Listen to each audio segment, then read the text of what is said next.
और इन्होंने ये चीज़ें अकम्प्लिश की कैसे? पिरामिड्स बना के, इजिप्ट के रोमन आर्किटेक्ट से, और जो गॉथिक के ज़माने में चर्च बने बड़े बड़े, जिन पे बेशबहा पैसा सर्फ किया गया। It has conducted the expeditions that put in the shade all former exoduses of nations and crusades. और नई चीज़ें इन्होंने एक्सपीडाइट की हैं, सामने लाए हैं, जो हर उस चीज़ को साए में ले गए हैं, अंधेरे में ले गए हैं, जो कौमों ने जंगें लड़ के रिलीजन के नाम पे हासिल किया था। The bourgeois can not exist without constantly revolutionising the instruments of production. और बूर्जुआ क्लास एग्जिस्ट नहीं कर सकती अगर लगातार नई चीजें ना बनाई जाएं, प्रोड्यूस की जाएं, and thereby the relations of productions and with them the whole relations of society. और नई नई चीजें मार्केट में लाके ये उनकी डिमांड बढ़ाते हैं और पैसा कमाते हैं। अगर ये रेवोल्यूशनाइजिंग प्रोसेस खत्म हो जाए, नई चीजें इंट्रोड्यूस होना खत्म हो जाए, तो बूर्जुआ एग्जिस्ट करना बंद कर देंगे। Conservation of the old modes of production in unaltered form was on the contrary the first condition of existence for all earlier industrial classes। और पहले क्या होता था कि इंडस्ट्रीज कंजर्व करती थी, उन्हीं पुरानी चीज़ों को बार बार बनाती चली जाती थी, नई चीज़ें सामने नहीं आती थी, जिनकी वजह से सोसाइटी में पीस था, एक दूसरे के लिए जज्बात थे, एहसासात थे। Constant revolutionizing of production, uninterrupted disturbance of all social conditions, everlasting uncertainty and agitation distinguish the bourgeois epoch from all earlier ones। लगातार नई नई चीजें सामने लाना,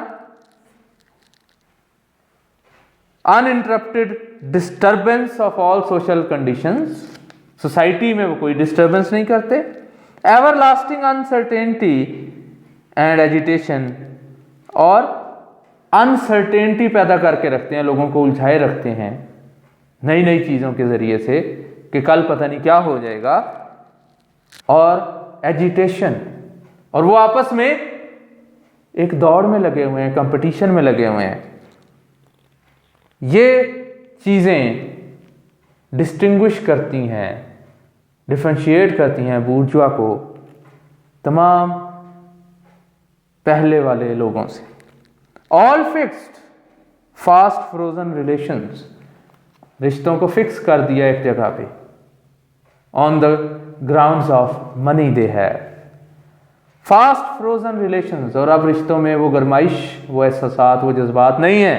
with the train of ancient and vulnerable prejudices and opinions, और जो उनके आबाओ अजदाद सोचते थे और वही चेंज चली आ रही थी, उस सब को इन्होंने ख़त्म कर दिया।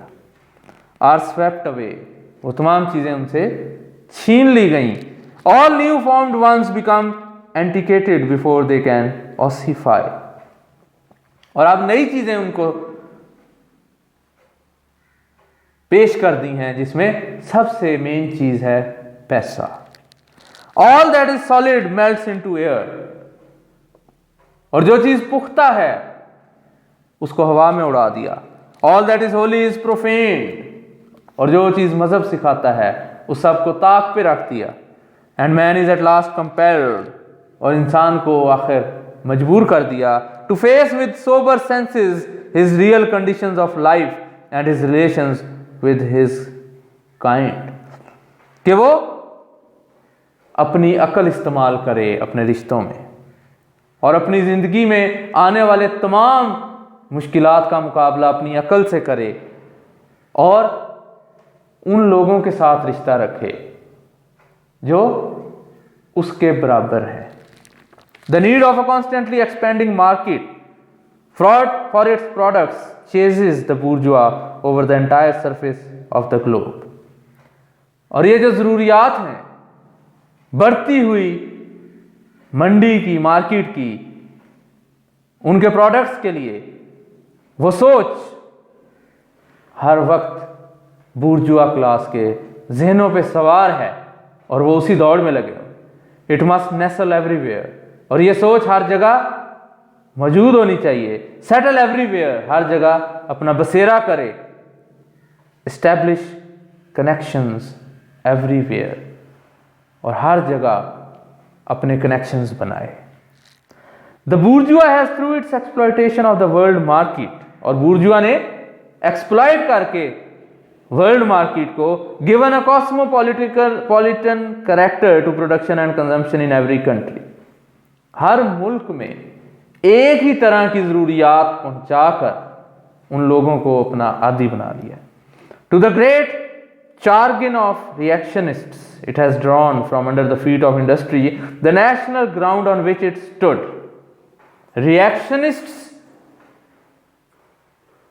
से ये शुरू हुए और अब इंडस्ट्री के थ्रू इन्होंने हर कौम में, हर मुल्क में अपना बसेरा मजबूत करके बना लिया।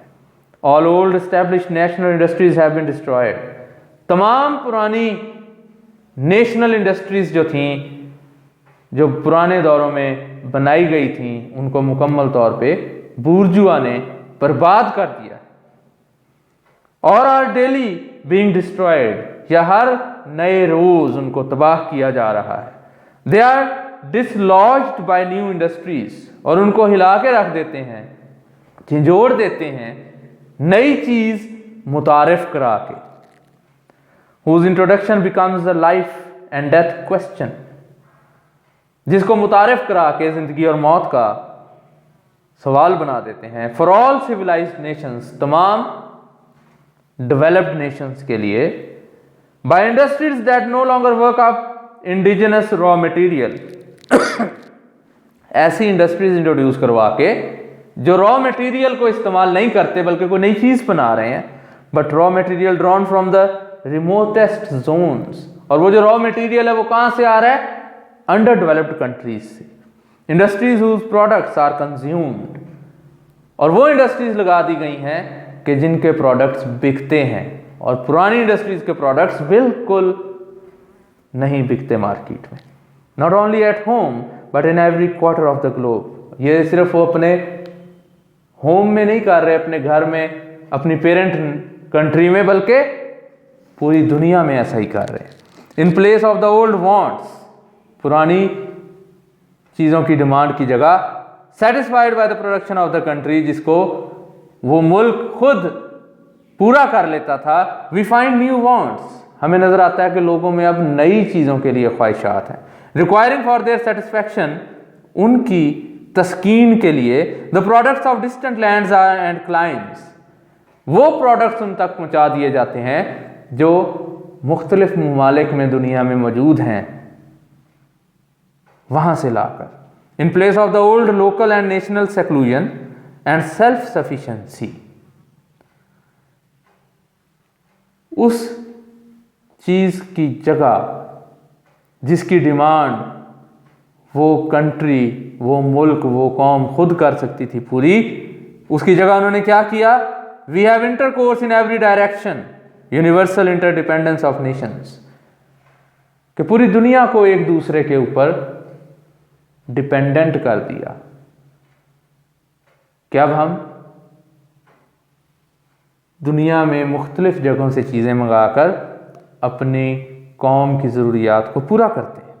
And as in material so also in intellectual production, और जैसे कि अशिया की ज़रूरियात हैं, इसी तरह जो जहनी ज़रूरियात हैं उनको पूरा करने के लिए भी हमें दूसरी कौमों से, दूसरे मुल्कों से, दुनिया के मदद लेनी पड़ती है।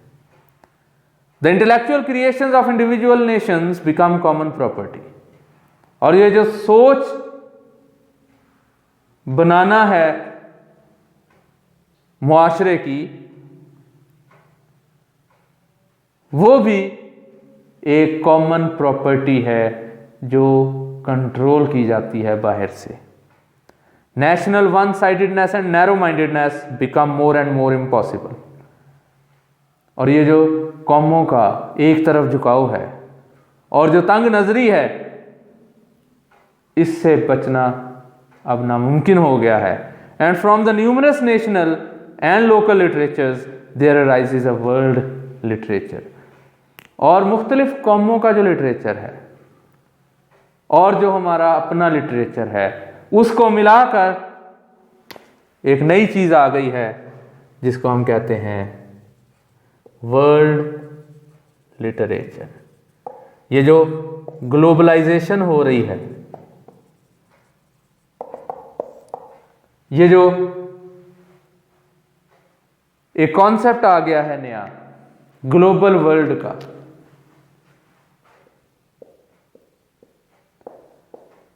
ये जो इन्वेंशन हो गई है इंटरनेट की, ये जो आए रोज new modes of communication introduce हो रहे हैं, ये क्या कर रहे हैं कि स्लोली एंड ग्रेजुअली हमारे नेशंस को, हमारी वर्ल्ड को डिस्ट्रॉय कर रहे हैं। It is commonly said that nothing is good और bad but the use of that thing makes it so, कि चीज का इस्तेमाल उसको अच्छा या बुरा बनाता है, वो खुद से अच्छी या बुरी नहीं होती। हमें क्या करना होगा? We will have to define our limits. हमें अपनी हदूद डिफाइन करनी होगी। अगर हम इस समुंदर में बहते चले गए, we will lose our individual identity, we will forget what we actually are. तो ये जो बूर्जुआ क्लास है, ये कॉन्स्टेंटली रेवोल्यूशनलाइज कर रही है, चीजों को बदल रही है, तब्दीलियां ला रही है दुनिया में, और उसकी वजह से देयर इज कांस्टेंट अनसर्टेनिटी।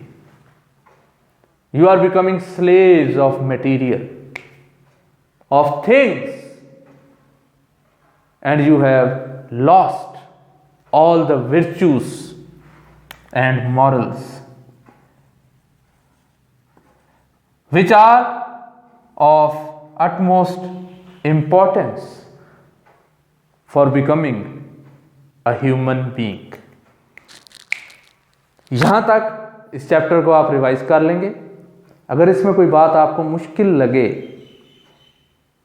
तो आप व्हाट्सएप ग्रुप में पूछ सकते हैं। Rest of the part of this chapter will study in our next lecture. Thank you.